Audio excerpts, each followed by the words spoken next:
Volodymyr Zelensky, sous le conseil de ses amis européens ou otaniens, a décidé d'organiser ce qu'ils ont appelé le sommet dit de la paix. Mais à la fin de cette sommet, les amis, sommet, voilà, pas sommeil, la fin de cette sommet, les mêmes dirigeants qui ont organisé ces sommets-là, dont je parle des pays de l'OTAN, ont dit que pour qu'il y ait une vraie paix, il faut inviter, pas éviter, mais inviter la Russie, parce qu'ils ont évité la Russie et tout a été caduque. Ils sont allés là-bas se balader à la sécurité pour rien. Donc, il faut inviter la Russie sur la table de négociation. Et Volodymyr Zelensky avait dit quoi, les amis? Il a dit que il va proposer le plan de paix à ses partenaires. Quand ses partenaires vont donner leur OK, c'est là où il va faire une proposition de paix à Vladimir Poutine. Vous voyez donc que quand les gens disent que c'est un gouvernement fantoche qui dirige l'Ukraine aujourd'hui, les gens normalement constitués ne devraient pas argumenter. Parce que quoi? Si un pays n'arrive pas à savoir ce qui est bien pour lui, vous pensez que c'est normal et vous avez un président, vous avez... Non, non, non, ce n'est pas sérieux. Ce n'est pas du tout sérieux. Donc, l'Ukraine est dirigée par les otaniennes. L'Ukraine est dirigée à travers Rome, Paris, Bruxelles, Berlin, Londres et Washington. Voilà donc pour comment ça fonctionne dans ce pays. Et Poutine, lors de cette sommet, je n'ai pas envie de dire sommeil, parce qu'apparemment c'était ça, dit de la paix, avait proposé sa solution pour la fin de la guerre. Il a dit les 4 oblasts déjà annexés, c'est bon pour la Russie. Si l'Ukraine accepte de retirer tous les troupes et de laisser tranquillement ces oblasts, la guerre s'arrête. Il a dit quoi encore? Que l'Ukraine doit dénoncer à rejoindre l'OTAN. Un point c'est tout et ça s'arrête. Donc on est en train de revenir à quoi, les amis? Les propositions de paix que l'Ukraine voulait signer en 2022, que Boris Johnson, Joe Biden et les autres ont refusé. Et New York Times nous a rappelé cela, que c'était le meilleur plan de paix pour l'Ukraine. Et aujourd'hui, l'Ukraine a perdu tellement de territoires alors qu'on ne devait pas en arriver là. Hello friends, welcome on this platform. This is your Ngiman, this is your Ikona man, this is your Bakure man, this is your Bamenda man, this is the man who is proudly anglophone. Anyhow, on a look at now, anglophone man, yes. Les amis, faisons cette petite rappel. Viktor Yanukovych, président de l'Ukraine avant le coup d'État de 2014, refuse de se soumettre au diktat de Bruxelles et dit que son pays veut collaborer avec la Russie et l'Union européenne.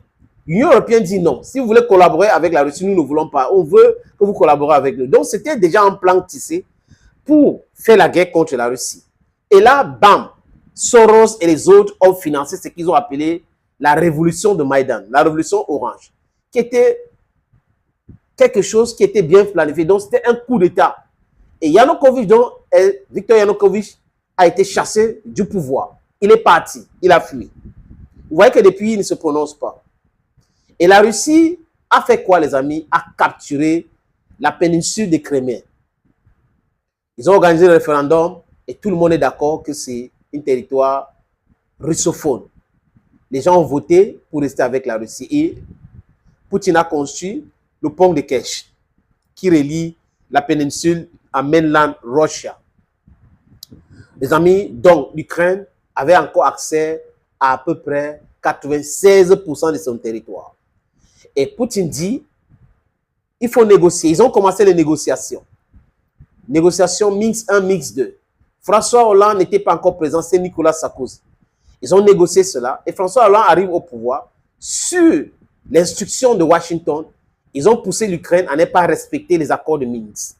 Et ils se préparaient plus tôt, donc ils perdaient le temps, ils étaient en train de se préparer pour organiser quoi, les amis?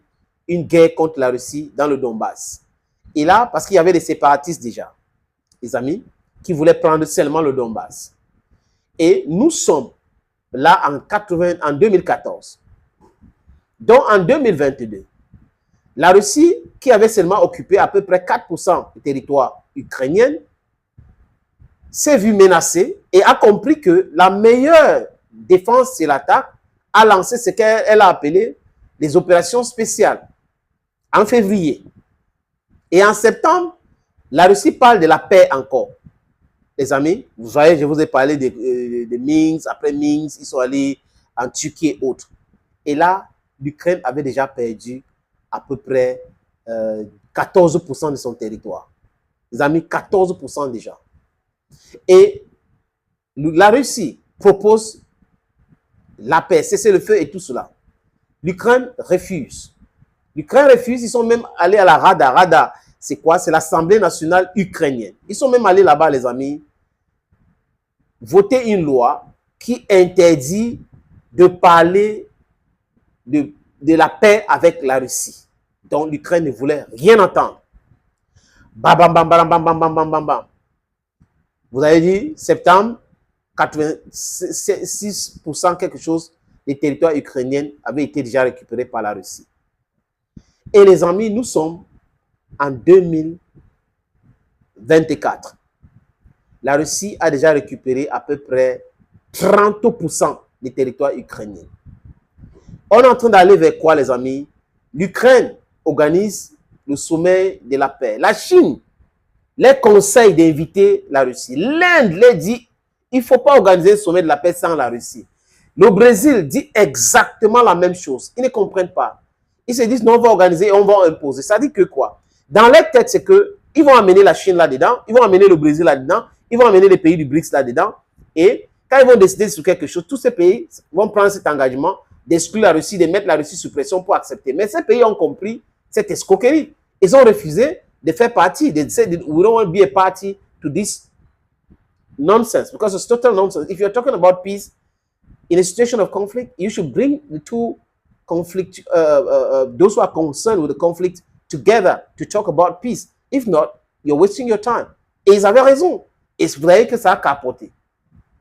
Comme je dis, à l'heure actuelle, l'Ukraine a déjà perdu près de 30% de son territoire. Alors que, quand c'était juste 4%, on les a parlé de la paix, ils ont refusé.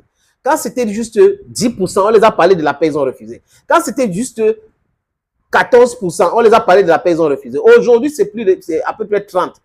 On les parle de la paix et Volodymyr Zelensky vient dire Poutine n'est pas prêt. Vladimir Poutine n'est pas prêt pour la paix. Être prêt pour la paix, c'est quoi? C'est de prendre tout ce que vous dites, c'est de prendre tout ce que l'Occident dit. Quel est le but de faire la guerre aujourd'hui? Pour venir demander les mêmes terres que les gens ont récupérées. Il fallait demander depuis longtemps, il fallait stopper et négocier. Peut-être que ça devrait changer quelque chose, les amis. Donc, en disant que la Russie ne veut pas de paix, c'est quoi? Le message, c'est quoi? La Russie ne veut pas de paix juste. Quand Macron dit que une demande de paix ne doit pas être une capitulation de l'Ukraine, désolé. L'Europe ne doit pas penser que la Russie va céder les territoires qu'elle a déjà récupérés. Ce n'est pas possible. Et les amis, dans quelques mois, s'ils n'acceptent pas, parce que Poutine a dit continue la guerre, s'ils n'acceptent pas, la Russie va arriver au niveau du Dniepr et l'Ukraine aura perdu à peu près 45% de ses terres. C'est ce qui est en train de se passer. Et à la fin, ils vont commencer à regretter parce qu'on leur dit que maintenant, parlons des choses concrètes. Ils ne veulent pas. Regardez ce qui se passe en Occident. Les opinions publiques, ça vacille. Ils ne sont pas très contents. D'abord de Macron, qui bavard trop pour rien. Les Américains, Joe Biden a peur. Tout le monde a peur de perdre les élections. Et les gens qui veulent venir au pouvoir ne veulent pas de cette guerre. Donc l'Ukraine devrait saisir cette opportunité de faire la paix tout de suite et d'arrêter que la catastrophe les arrive. Thank you, friends. Thank you again, and bye-bye.